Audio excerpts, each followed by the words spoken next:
के इस वीडियो में हम लोग उत्तर प्रदेश लोक सेवा आयोग द्वारा आयोजित जीआईसी प्रवक्ता परीक्षा के लिए सामान्य अध्ययन का 9वां प्रैक्टिस सेट हल करने वाले हैं। इसके पहले जीआईसी के कुल 8 प्रैक्टिस सेट हल कराए जा चुके हैं। यदि अभी तक आप नहीं देखे हैं तो उनसे वीडियो को जाके प्लेलिस्ट में देख लीजिएगा। साथ में आप एलटी ग्रेड के भी जितने मॉडल पेपर कराए जा रहे हैं उसे भी आप लोग देखते रहिएगा। तो वीडियो पसंद आए लाइक शेयर करिएगा। चैनल को सब्सक्राइब नहीं किए हैं सब्सक्राइब कर लीजिएगा। बेल आइकन को प्रेस कर लीजिएगा जिससे आने वाले अगले वीडियो का नोटिफिकेशन आपको पहले मिलता रहे। तो चलिए शुरू करते हैं। पहला सवाल है आज का, भारत में पर्यावरण संरक्षण अधिनियम कब पारित किया गया था? तो 4 विकल्प है आपके सामने, यहाँ पे बताना है कि कौन सा ऑप्शन सही हो जाएगा। तो भारत में पर्यावरण संरक्षण अधिनियम 1986 ईस्वी में पारित हुआ था। सी ऑप्शन बिल्कुल सही हो जाएगा। और यदि पूछा जाए वन संरक्षण अधिनियम कब पारित हुआ था? वन संरक्षण अधिनियम तब 1980। तो वन संरक्षण अधिनियम पूछा जाए तो 1980 में ये पारित हुआ था। और पर्यावरण संरक्षण अधिनियम कब पारित हुआ था? 1986 में। सी विकल्प सही हो जाएगा। दूसरा प्रश्न है, निम्नलिखित में कौन एक कृत्रिम पारितंत्र है? तो यहाँ पे आप देख सकते हैं वन, समुद्र, झील, बागीचा, इसमें से कौन कृत्रिम पारितंत्र है? तो बागीचा। बागीचा एक कृत्रिम पारितंत्र में आएगा। वन, समुद्र और झील ये सभी क्या है? तो ये प्राकृतिक पारितंत्र में आएंगे। तो बागीचा हो गया, ये आपका कृत्रिम पारितंत्र है। अगला सवाल है, निम्नलिखित में कौन सर्वाधिक ग्रीन हाउस इफेक्ट करती है? तो सर्वाधिक green house effect in option में आप देखेंगे तो जलवाष्प, ये ऑप्शन बिल्कुल सही हो जाएगा यहाँ पे। चौथा सवाल है, भारत के मुख्य भूमि का दक्षिणतम बिंदु कौन सा है? यहाँ पे मुख्य भूमि का पूछा है, ना कि भारत का दक्षिणतम बिंदु पूछा है। तो मुख्य भूमि का दक्षिणतम बिंदु कन्याकुमारी, बी ऑप्शन सही हो जाएगा। यदि पूछा जाता भारत का दक्षिणतम बिंदु कौन सा है, तब आपका इंदिरा पॉइंट होता, इंदिरा पॉइंट। लेकिन मुख्य भूमि का दक्षिणतम बिंदु जो है वो कन्याकुमारी है। और पूर्वी बिंदु कौन सा है भारत का? पूर्वी बिंदु तो ये है किबीथू, किबीथू पूर्वी बिंदु है। पश्चिमी बिंदु कौन सा है? तो पश्चिमी बिंदु आपका गौरमोता, पश्चिमी बिंदु या गुहार मोती भी बोला जाता है, गौर मोता बोला जाता है। और उत्तरी बिंदु जो है ये आपका इंदिरा कॉल है। उत्तरी बिंदु कौन सा है? इंदिरा कॉल। और दक्षिणी बिंदु जो है आपको पता ही होगा इंदिरा पॉइंट है। लेकिन मुख्य भूमिका पूछा है तो कन्याकुमारी, यहाँ पे बी ऑप्शन सही हो जाएगा। अगला सवाल देखते हैं, भारत में किस प्रकार का वन सर्वाधिक भाग में पाया जाता है? तो भारत में उष्णकटिबंधीय पर्णपाती वन सर्वाधिक क्षेत्र पर पाए जाते हैं। तो बी ऑप्शन बिल्कुल सही हो जाएगा यहाँ पे। अगला सवाल है, निम्नलिखित कथनों में कौन सही है? पहला कथन दिया गया है, हिमालय के पश्चिमी भाग की अपेक्षा पूर्वी भाग में अधिक विविधता पाई जाती है। दूसरा, हिमालय के पश्चिमी भाग की अपेक्षा पूर्वी भाग की चौड़ाई अधिक है। तो यहाँ पे कौन सा कथन सही है ये बताना है। तो पहला जो दिया गया है कि हिमालय के पश्चिमी भाग की अपेक्षा पूर्वी भाग में अधिक विविधता पाई जाती है, बिल्कुल ये सही है। लेकिन दूसरा यहाँ पे दिया है हिमालय के पश्चिमी भाग की अपेक्षा पूर्वी भाग की चौड़ाई अधिक है, ये गलत है। तो इसमें सही पूछा गया है, केवल ए ऑप्शन से होगा, केवल एक सही है। अगला सवाल है, अरब सागर में गिरने वाली भारत की सबसे बड़ी प्रायद्वीपीय नदी पूछा गया है कौन सी है? अरब सागर में गिरने वाली, यानी कि जो पश्चिम की तरफ बहने वाली नदियां हैं वो अरब सागर में गिरती हैं। तो वही पूछा गया, उनमें प्रायद्वीपीय नदी कौन सी है सबसे बड़ी? तो पश्चिम की तरफ नर्मदा और ताप्ती, साबरमती, ये 3 नदियाँ पश्चिम की तरफ बहने वाली हैं जो अरब सागर में जाकर मिलती हैं। तो उनमें सबसे बड़ी नदी जो है वो नर्मदा है।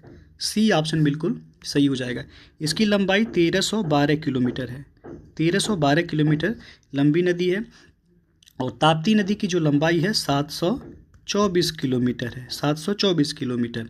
तो यहाँ पे आपका जो सबसे बड़ी नदी है अरब सागर में गिरने वाली प्रायद्वीपीय भारत की, तो वो है नर्मदा। गोदावरी नदी ये प्रायद्वीपीय भारत की सबसे लंबी नदी है, ये अरब सागर में नहीं गिरती है, ये बंगाल की खाड़ी में जाकर के गिरती है।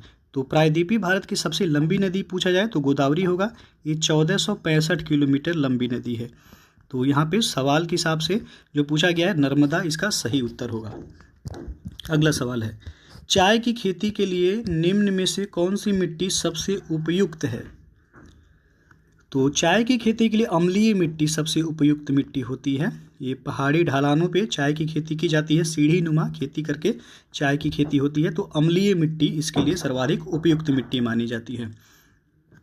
और रेगुर मिट्टी जो होता है इसे कपासी मिट्टी भी कहा जाता है, तो ये कपास की खेती के लिए, और ये काली मिट्टी होती है, ये काली मिट्टी कपास की खेती के लिए सर्वाधिक उपयुक्त मिट्टी मानी जाती है। जलोढ़ मिट्टी ये आपका धान गेहूं के लिए सर्वाधिक उपयुक्त मिट्टी मानी जाती है। अगला सवाल है, मानसून निवर्तन होता है? तो मानसून निवर्तन ये आपका उत्तर पश्चिम भारत से बंगाल की खाड़ी, यानी कि डी ऑप्शन यहाँ पे सही हो जाएगा। अगला सवाल है, वेनेजुएला की राजधानी कहाँ है? तो वेनेजुएला की राजधानी काराकस है, ये विकल्प यहाँ पे सही हो जाएगा। मस्कट ओमान की राजधानी है। मस्कट कहाँ की राजधानी है? ओमान की राजधानी है मस्कट। और बेलग्रेड ये सर्बिया की राजधानी है। बेलग्रेड किसकी राजधानी है? सर्बिया की राजधानी है। काहिरा जो है ये मिस्र की राजधानी है। मिस्र की राजधानी काहिरा है। तो वेनेजुएला की काराकस, ये ऑप्शन सही हो जाएगा यहाँ। अगला सवाल देखते हैं, निम्नलिखित में कौन सुमेलित नहीं है? तो यहाँ में आप देख सकते हैं कि भारत में चक्रवात सही है, ऑस्ट्रेलिया में विली विली तूफान आता है, चीन में टाइफून, अमेरिका में वागियो, ये गलत है। अमेरिका में हरिकेन बोला जाता है चक्रवाती तूफान को, वहाँ पे हरिकेन। वागियो कहाँ पे बोला जाता है? तो ये फिलीपींस में वागियो बोला जाता है। तो ये ध्यान में रखिएगा, यहाँ पे डी ऑप्शन सही हो जाएगा, यही सुमेलित नहीं है, बाकी सभी सुमेलित हैं। अगला सवाल है, कोरल रीफ या प्रवाल भित्ति मुख्यतः कहाँ पाई जाती है? तो कोरल रीफ या प्रवाल भित्ति मुख्यतः ये आपका कर्क एवं मकर रेखा के बीच में पाई जाती है। सी ऑप्शन यहाँ पे सही हो जाएगा। सबसे बड़ी कोरल रीफ या प्रवाल भित्ति कहाँ पाई जाती है? ऑस्ट्रेलिया में पाया जाता है। तो यहाँ पे ध्यान दीजिएगा, कर्क एवं मकर रेखा के बीच कोरल रीफ या प्रवाल भित्ति पाई जाती है। अगला सवाल है, स्वर्ण सिंह समिति का संबंध किससे है? तो स्वर्ण सिंह समिति का संबंध मूल कर्तव्यों से है। स्वर्ण सिंह समिति की सिफारिश या अनुशंसा पर ही भारतीय संविधान में मूल कर्तव्यों को शामिल किया गया था। ये 42वें संविधान संशोधन अधिनियम 1976 में शामिल हुआ था। और मूल कर्तव्य किस अनुच्छेद में है? तो 51A में। और भाग पूछा जाएगा तो भाग 4A में है। ये किस देश के संविधान से लिया गया मूल कर्तव्य? तो रूस के संविधान से लिया गया है। तो ये ध्यान में रखिएगा, यहाँ पे स्वर्ण सिंह समिति का संबंध किससे है? मूल कर्तव्यों से है। अगला सवाल है, न्यायोचित एवं मानवीय कार्य दशाओं तथा मातृत्व सहायता के लिए उपबंध संविधान के किस अनुच्छेद में किया गया है? तो यह किया गया अनुच्छेद 42 में। सी ऑप्शन इसका सही हो जाएगा यहाँ पे। अगला सवाल है आपका, भारत के नियंत्रक एवं महालेखा परीक्षक की यानी कि कैग की बात हो रही है। कैग के संबंध में निम्न कथनों पर विचार कीजिए। पहला दिया गया, इसके कार्यकाल 6 वर्ष या 62 वर्ष जो भी पहले हो आयु तक होता है। तो ये तो गलत है, 6 वर्ष या 65 वर्ष है, ना कि 62 वर्ष। तो ये आपका गलत है। दूसरा, यह राष्ट्रपति के प्रसाद पर्यंत अपने पद पर बने रहते हैं, ये भी आपका गलत है। यह राष्ट्रपति के प्रसाद पर्यंत नहीं बल्कि ये 6 वर्ष तक अपने पद पर बने रहते हैं। और इन्हें जो उच्चतम न्यायालय के न्यायाधीश को हटाने की प्रक्रिया है, वही प्रक्रिया के तहत इनको इनके पद से हटाया जा सकता है। तो ये भी गलत है दूसरा। तीसरा, इसके वेतन एवं अन्य सेवा शर्तें राष्ट्रपति द्वारा निर्धारित होती हैं, ये भी गलत है। इनके वेतन और अन्य सेवा शर्तें जो हैं भारतीय संसद के द्वारा निर्धारित होती हैं वो। तो तीनों ही यहाँ पे गलत है। पूछा क्या है, उपयुक्त में से कौन सा कथन गलत है? तो तीनों गलत है, उपयुक्त सभी। डी ऑप्शन यहाँ पे सही हो जाएगा। और अनुच्छेद 148 में कैग यानी कि भारत के नियंत्रक एवं महालेखा परीक्षक से संबंधित प्रावधान दिया गया है संविधान में। अगला सवाल है, राज्यों में मुख्यमंत्री समेत मंत्रियों की अधिकतम संख्या विधानसभा की कुल सदस्य संख्या के कितने प्रतिशत से अधिक नहीं होना चाहिए? तो ये सवाल आपको कराया गया है पहले भी, 15% से अधिक नहीं होना चाहिए। अगला प्रश्न है, रिट जारी करना उच्चतम न्यायालय के किस क्षेत्राधिकार में आता है? तो रिट जारी करना ये आपका न्यायाधीश क्षेत्राधिकार के अंतर्गत आता है। और अनुच्छेद 32 के तहत सुप्रीम कोर्ट जो है रिट जारी करता है, और 226 अनुच्छेद 226 के तहत हाई कोर्ट ये रिट जारी करता है। तो ये न्यायाधीश क्षेत्राधिकार के अंतर्गत आता है। अगला सवाल है, दल बदल अधिनियम संबंधित संशोधन कब पारित किया गया? तो दल बदल अधिनियम संबंधित संशोधन जो पारित किया गया था ये 1985 में पारित किया गया था, और वो था 52वां संविधान संशोधन, 52वां संविधान संशोधन, और इसे 10वीं अनुसूची में रखा गया है। अनुसूची पूछा है किस अनुसूची में है, तो 10वीं अनुसूची में है ये दल बदल अधिनियम। अगला सवाल है, सर्वप्रथम प्रत्यक्ष चुनाव का प्रावधान निम्नलिखित में से किस अधिनियम के द्वारा किया गया? तो ये किया गया था भारत शासन अधिनियम 1919 के द्वारा। सी विकल्प सही हो जाएगा इसका। अगला प्रश्न है, प्रधानमंत्री का राष्ट्रपति को सूचनाएं प्रदान करने संबंधी कर्तव्यों का उल्लेख किस अनुच्छेद में है? तो ये अनुच्छेद 78 में दिया गया है। डी ऑप्शन सही हो जाएगा। अगला प्रश्न है, निम्नलिखित में से कौन सा देश प्रातःकाल शांति की भूमि लैंड ऑफ द मॉर्निंग काम के नाम से जाना जाता है? तो वह है दक्षिण कोरिया। बी ऑप्शन सही हो जाएगा। जापान को बोला जाता है उगते सूर्य का देश। उगते सूर्य का देश किसको बोला जाता है? तो ये जापान को बोला जाता है। तो यहाँ पे आपसे पूछा गया प्रातःकाल शांति की भूमि दक्षिण कोरिया को कहा जाता है। बी ऑप्शन सही हो जाएगा। अगला सवाल है, विश्व जल संरक्षण दिवस कब मनाया जाता है? तो जल संरक्षण दिवस जो मनाया जाता है प्रत्येक वर्ष 22 मार्च को मनाया जाता है। और पृथ्वी दिवस पूछा जाए, पृथ्वी दिवस तो आपका 22 अप्रैल को मनाया जाता है। पृथ्वी दिवस पूछा जाए तो कब मनाया जाता है? 22 अप्रैल को। 28 फरवरी को विज्ञान दिवस क्या मनाया जाता है? राष्ट्रीय विज्ञान दिवस। 5 जून को पर्यावरण दिवस। 5 जून को कौन सा दिवस मनाया जाता है? पर्यावरण। और 11 जुलाई को जो मनाया जाता है वो जनसंख्या दिवस। 11 जुलाई को कौन सा दिवस मनाया जाता है? जनसंख्या दिवस मनाया जाता है। तो ये महत्वपूर्ण दिवस हैं, इनको जरूर याद रखिएगा। अगला सवाल है, स्वदेशी और बहिष्कार आंदोलन का अनुमोदन कांग्रेस के किस अधिवेशन में हुआ था? तो ये हुआ था बनारस अधिवेशन 1905 में। यहाँ पे सी ऑप्शन सही हो जाएगा। यहीं पे स्वदेशी और बहिष्कार आंदोलन का अनुमोदन कांग्रेस के इसी अधिवेशन में हुआ था। अगला सवाल है, कांग्रेस की कार्य समिति में भारत विभाजन का प्रस्ताव कब पारित किया गया था? तो भारत विभाजन का प्रस्ताव 14 जून 1947 को पारित हुआ था। बी ऑप्शन इसका सही हो जाएगा। अगला प्रश्न देखते हैं, संविधान सभा की प्रथम बैठक का आयोजन किस गवर्नर जनरल के द्वारा किया गया था? तो संविधान सभा की जो पहली बैठक हुई थी वो 9 दिसंबर 1946 को हुई थी। 9 दिसंबर 1946 को संविधान सभा की पहली बैठक हुई थी। और पूछा गया है कि किस गवर्नर जनरल के द्वारा? लॉर्ड बेवेल के द्वारा। बी ऑप्शन सही हो जाएगा। संविधान सभा की पहली बैठक में जो अध्यक्ष बनाया गया था डॉक्टर सच्चिदानंद सिन्हा को अस्थायी अध्यक्ष इनको बनाया गया था। सच्चिदानंद सिन्हा को अस्थायी अध्यक्ष के रूप में इनको बनाया गया था।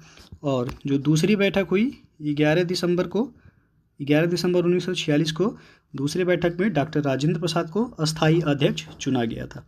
तो ये भी सवाल पूछा जाता है, ध्यान में रखिएगा। अगला सवाल है, मंगल पांडे ने प्रथम भारतीय स्वतंत्रता संग्राम की शुरुआत की। इसके उपरांत ब्रिटिश सरकार द्वारा उन्हें कब फांसी दी गई थी? तो उनको फांसी दी गई थी 8 अप्रैल 1857 को। यहाँ पे सी ऑप्शन सही है। अगला प्रश्न देखते हैं, वहाबी आंदोलन का प्रमुख क्षेत्र नहीं रहा कौन सा? तो वहाबी आंदोलन का प्रमुख क्षेत्र जो था वो बंगाल था। उसके बाद संयुक्त प्रांत था। असम यहाँ का वहाबी आंदोलन का क्षेत्र नहीं रहा। तो सी ऑप्शन इसका सही हो जाएगा। तो जो वहाबी आंदोलन के नेतृत्व करता थे सैयद अहमद बरेलवी थे। सैयद अहमद बरेलवी ये वहाबी आंदोलन के प्रमुख नेता थे। तो ये भी इनका नाम याद रखिएगा। पूछा है वहाबी आंदोलन में कौन जुड़े थे? तो सैयद अहमद बरेलवी ये प्रमुख नेता थे और इन्होंने नेतृत्व किया था इस आंदोलन का। तो क्षेत्र इसका जो था बंगाल संयुक्त प्रांत था। असम इसका क्षेत्र नहीं था। अगला सवाल है आपका, पुस्तक एरिया ऑफ डार्कनेस के लेखक कौन हैं? तो इस पुस्तक के लेखक V.S. नायपाल हैं। ये विकल्प यहाँ सही हो जाएगा। अगला सवाल है, सूची 1 को सूची 2 के साथ मिलान करना है और कोड के माध्यम से बताना है कि कौन सा विकल्प सही होगा। तो सूरत की संधि कब हुई थी? 1775 में हुई थी सूरत की संधि, तो ये का हो जाएगा चौथा। पूना की संधि कब हुई थी? तो 1817 में ये संधि हुई थी, तो बी का तीसरा होगा। पुरंदर की संधि हमेशा पूछा जाता है कब हुआ था? 1665 में, सी का हो जाएगा पहला। और देवगांव की संधि 1803 में हुआ था, डी का हो जाएगा दूसरा। 4 3 1 2 विकल्प आप देखेंगे इसमें 4 3 1 2, तो सी ऑप्शन सही हो जाएगा। अगला सवाल देखते हैं, निम्नलिखित में से किस ग्रंथ से गुप्त काल के बारे में जानकारी मिलती है? तो गुप्त काल के बारे में जानकारी जिस ग्रंथ से मिलती है वो है मृच्छकटिकम। मृच्छकटिकम किसका रचना है? तो ये शूद्रक की रचना है और इसी ग्रंथ से गुप्त काल के बारे में जानकारी मिलती है। मुद्रा राक्षस किसी की रचना है? तो विशाख दत्त का है। मुद्रा राक्षस किसकी है? विशाख दत्त। राजतरंगिणी कल्हड़ का है। राजतरंगिणी किसका है? कल्हड़ का है। तो यहाँ पे मृच्छकटिकम सही हो जाएगा, ये ऑप्शन। अगला सवाल देखते हैं, कलिंग शासक खारवेल किस धर्म का अनुयायी था? तो खारवेल जो है ये जैन धर्म का अनुयायी था। और ये भी सवाल एक पूछा जाता है कि कलिंग शासक खारवेल की जानकारी कहाँ से मिलती है? तो हाथी गुम्फा अभिलेख से। हाथी गुम्फा अभिलेख से कलिंग शासक खारवेल की जानकारी मिलती है। अगला सवाल है, भीतरी स्तंभ अभिलेख किस शासक से संबंधित है? भीतरी स्तंभ अभिलेख ये स्कंदगुप्त से संबंधित है, यहाँ पे बी ऑप्शन सही हो जाएगा। अगला सवाल है, दक्षिण भारत में स्थित कैलाशनाथ मंदिर किस शासकों के द्वारा निर्मित है? तो दक्षिण भारत में स्थित कैलाशनाथ मंदिर जो है ये पल्लव शासक के द्वारा इसका निर्माण करवाया गया, बी ऑप्शन सही हो जाएगा। और सिकंदर की मृत्यु के बाद भारत ने अपनी गर्दन से दासता का जुआ उतार फेंका, साथ ही अपने गवर्नरों की हत्या कर दी। इस मुक्ति युद्ध का नायक सेंड्रोकोटस था। चंद्रगुप्त के विषय में यह किसने लिखा था? तो चंद्रगुप्त के विषय में ये एरियन ने लिखा था, बी ऑप्शन यहाँ पे सही हो जाएगा। अगला सवाल है, ध्वनि का प्रभाव मानव के मस्तिष्क में संवेदन कितने समय तक रहता है?